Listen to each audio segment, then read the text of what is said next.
Tantor Audio, a division of recorded books, presents A Little Bit Sinful by Robyn Dehart, narrated by Esther Wane. Prologue. London, October 1875. Clarissa Kincaid wanted to scream, wanted to run through the house pulling at her hair. Instead, she settled for a calmer, though nonetheless equally unladylike, groan. Her aunt sat with a letter from her sister in Cornwall. She didn't bother looking up. "What is it this time?" Aunt Maureen asked from the settee. "Another denial letter from Mr. Franklin." Clarissa slammed the letter down on the desk and blew out a breath. "I have lost my patience with that man." "Oh, dear." Maureen dropped the letter, then wrapped her handkerchief around her fingers again and again. "What are we to do if the man refuses to deal with us? We shall certainly starve if he will not release moneys to us." Clarissa resisted the urge to roll her eyes. Aunt Maureen had always been somewhat on the dramatic side. "We are not going to starve. Settle yourself, Aunt Maureen. I shall think of something." Her eldest brother, the Earl, had been dead a little over 2 months now, and they had survived on the remainder of Aunt Maureen's savings, which hadn't been much. But they were running out. Clarissa still had some money hidden away, but she was saving it until they absolutely had to use it. She had been attempting to work with their family solicitor, but he refused to entertain requests from any woman. The narrow-minded fool insisted on hearing directly from the new Earl, Clarissa's other brother, Marcus. The only problem with that was that Marcus had been gone for nearly 10 years, and no one had any idea when he'd return, or if he'd return. "Well, this is simply unacceptable, Clarissa.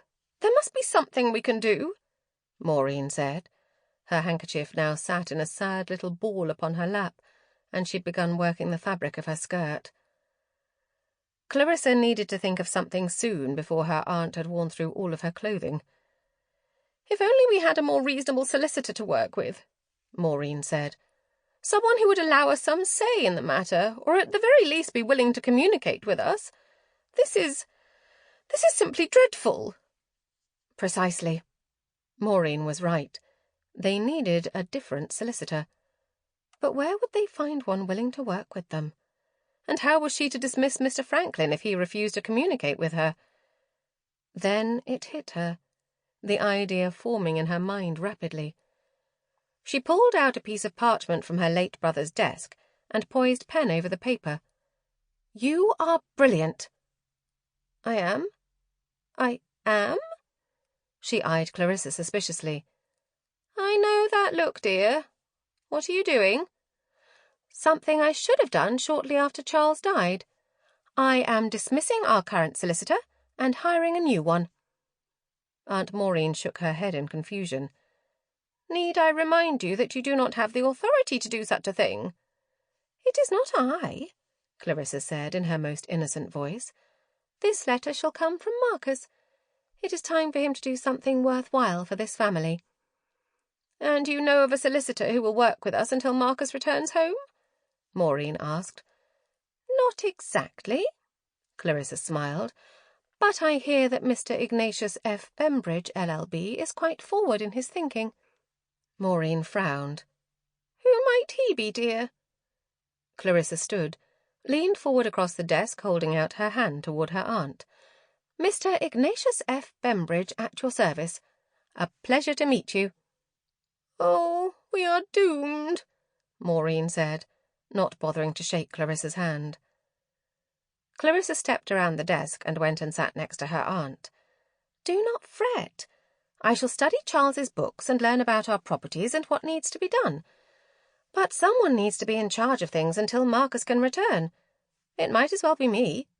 Clarissa shrugged. "It will at the very least give us access to the funds right now, and I shall write another letter to Thomas Adventure Tours. Perhaps they can find my wayward brother." "Good heavens, child!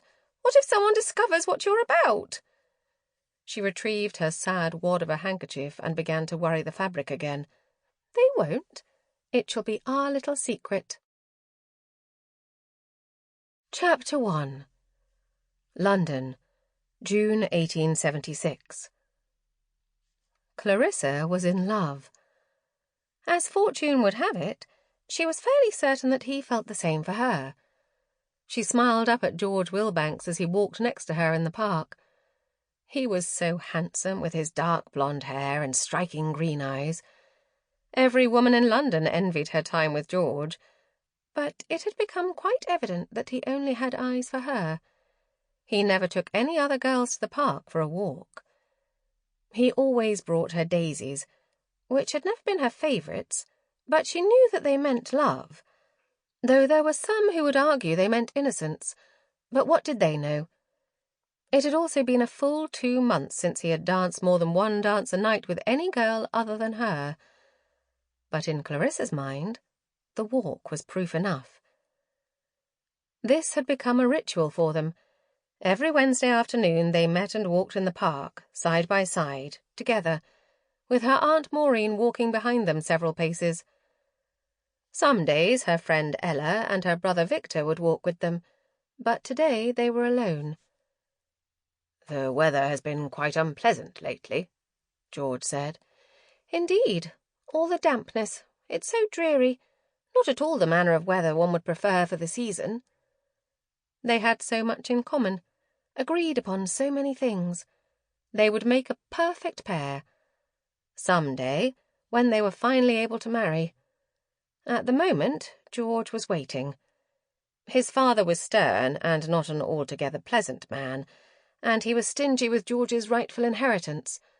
So George was reluctant to marry until he had complete control of the funds and the household. No one could blame him for such a thing. A man wanted to be in control of his own household. "George, how is the future looking? Are you hopeful?" She wanted to come right out and ask him, "When are you going to propose? When do I get to finally be your wife?" Even if they couldn't marry until his father had passed on, they could be engaged, so that the world knew she belonged to George Wilbanks, and that some day she'd be Lady Wilbanks. Despite all of that, she needed to be patient and give him time. Certainly it was only a matter of time. He had so much to manage with his father.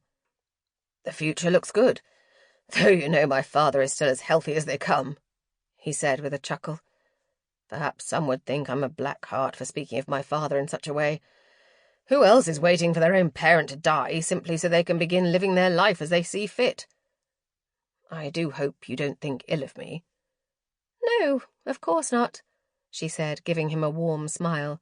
"I know the truth. You've been a very patient son. Anyone would agree." He gave her a wink. "You are such a gem, Clarissa. A true friend. I enjoy our talks." "And if I would like to be more than a friend?" He took her hand and placed a whisper of a kiss against her glove. "Patience, my sweet. You must know that I am not in a good place right now. With my inheritance, the title, my father." "George, none of that matters as long as we can be together." She felt certain she would help him weather anything, and his inheritance didn't matter to her. He stopped walking and led her over to a bench near a sculpture. He paused while a group of ladies walked arm in arm past them. One of the women looked back over her shoulder and gave George a secretive smile. It was on Clarissa's mind to ask him about it, but he appeared to have not even noticed the woman. "I must be honest with you." He looked around to ensure they were out of earshot from anyone else. "I owe a lot of money to a particular establishment, and I am trying to take care of the situation without alerting my father. Nothing can be done about my future," he said delicately, "until that matter is resolved."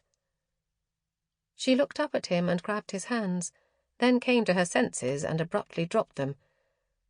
"George, I had no idea you were in such trouble. I have money." She placed her hand against her chest. "I've been saving for years. All you need do is simply tell me how much you owe, and I shall loan the sum to you." Not only did she have her own money, but since taking over the family finances, she had made some very profitable investments. She had, as it turned out, quite the knack for it. Of course, she couldn't tell George that. He smiled wistfully. "I would never ask you to do such a thing." "It is no bother. Honestly, I am not doing anything with the money. It was put away for such an occasion." If this was the only thing standing between her and George finally marrying, then she was ready, eager even, to hand over the entire amount she'd saved, plus some. She could probably offer him some advice on sound investments, too. But she didn't want him to think poorly of her for handling the family's moneys whilst her brother was gone. He held a hand up and shook his head. "No, I refuse to take money from you." She was quiet a moment, considering the situation. Evidently, money was keeping them apart, yet George was obviously too proud to allow her to help. Men were peculiar about such matters. She considered for a moment telling him her secret that she was quite schooled in financial matters, but once he knew that about her, their courtship would most certainly end. Being so unconventional was certainly nothing to celebrate. "At the very least, will you tell me to whom you owe money?" Another group of people passed by. Clarissa smiled and waved to those she knew. "You will think ill of me." He looked away from her. His intense gaze settled on the shrubbery across from their bench. "Never!" She shook her head. "That is impossible. You must know that I hold you in the highest regard." He nodded, then came to his feet. "Rodale's. I don't expect you to know what that is. A lady such as yourself, so genteel and proper, would not be aware of such establishments." He met her gaze. "It is a gaming hell. I'm afraid I've gotten into a bit of trouble with some of my wagers.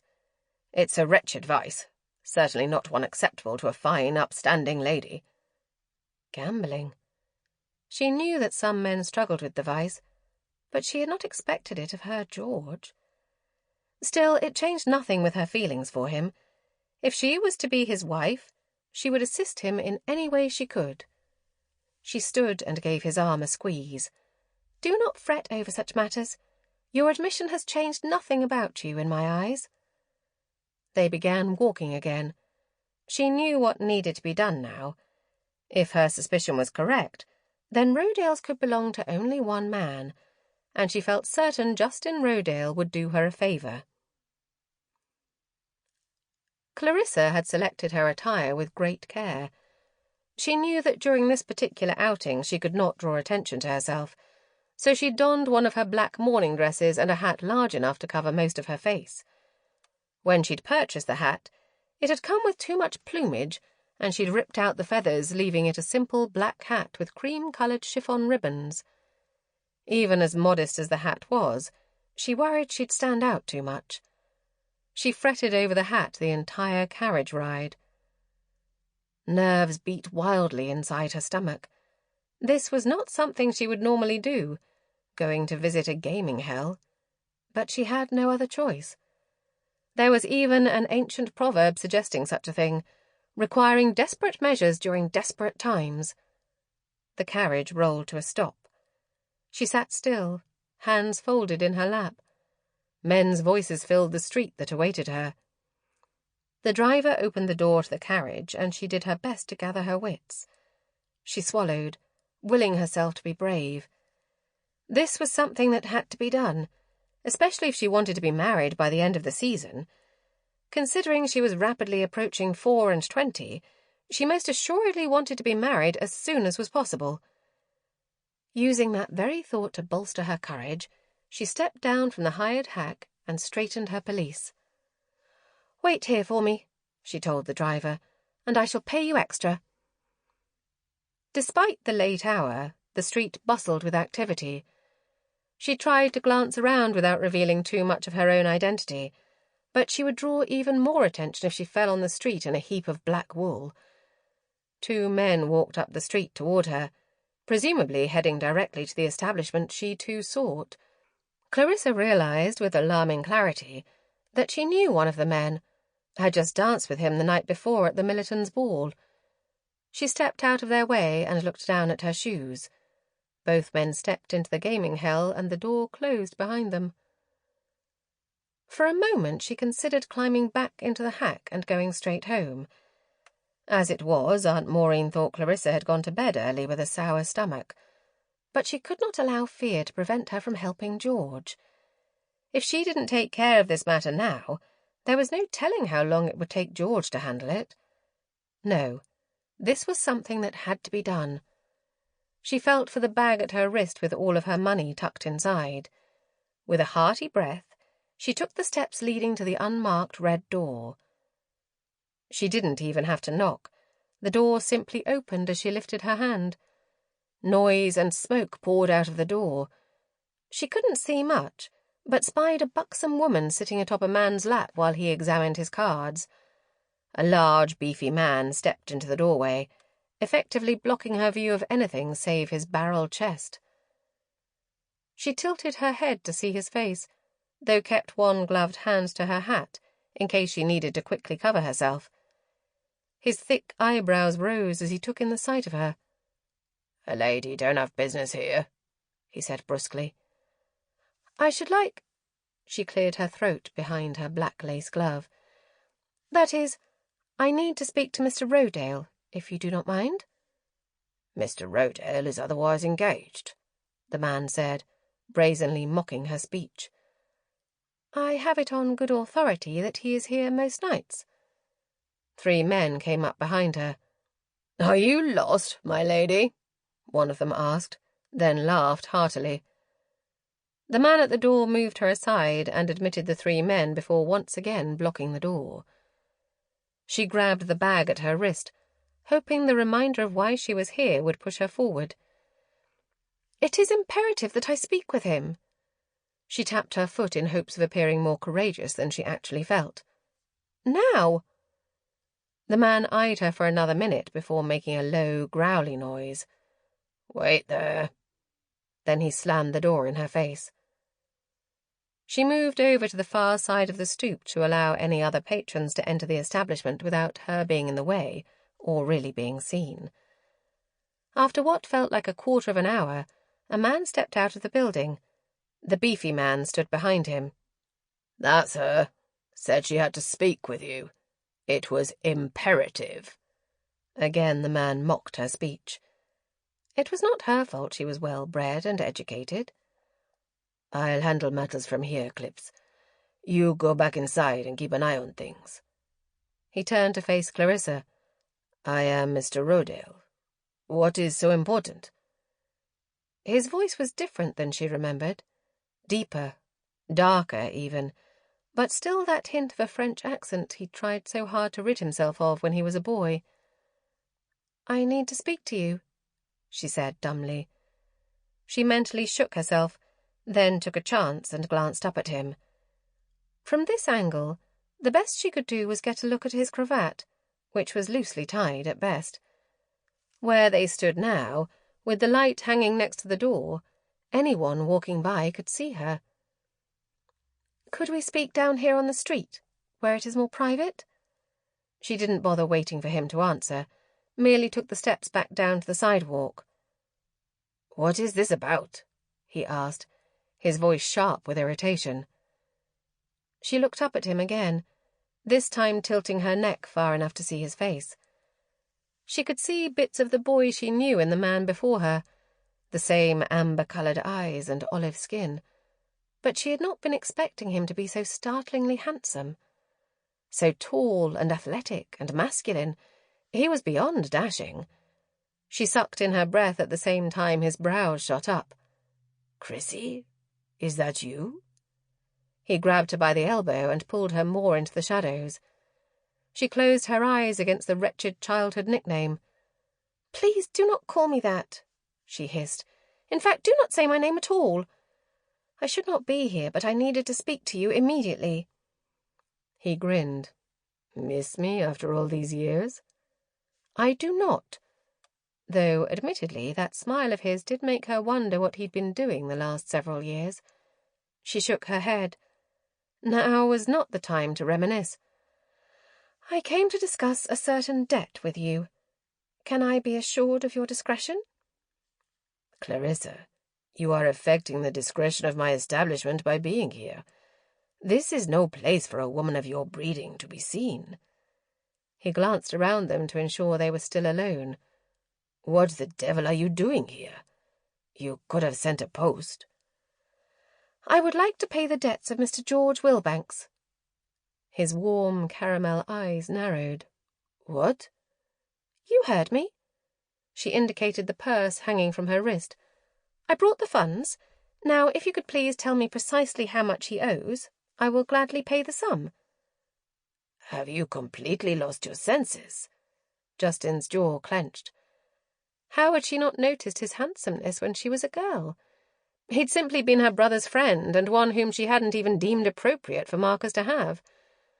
Justin Rodale was a bastard, by birth, if not behaviour. He'd been wretchedly surly, and nothing more than a troublemaker. Not at all the sort of friend the son of an earl should have. It hadn't mattered to Clarissa that Justin had gone to all the same schools as Marcus, and he had teased her mercilessly, and insisted on calling her that wretched name. Chrissy. "First of all, I do not have a running summary in my mind of how much each patron owes me," he said.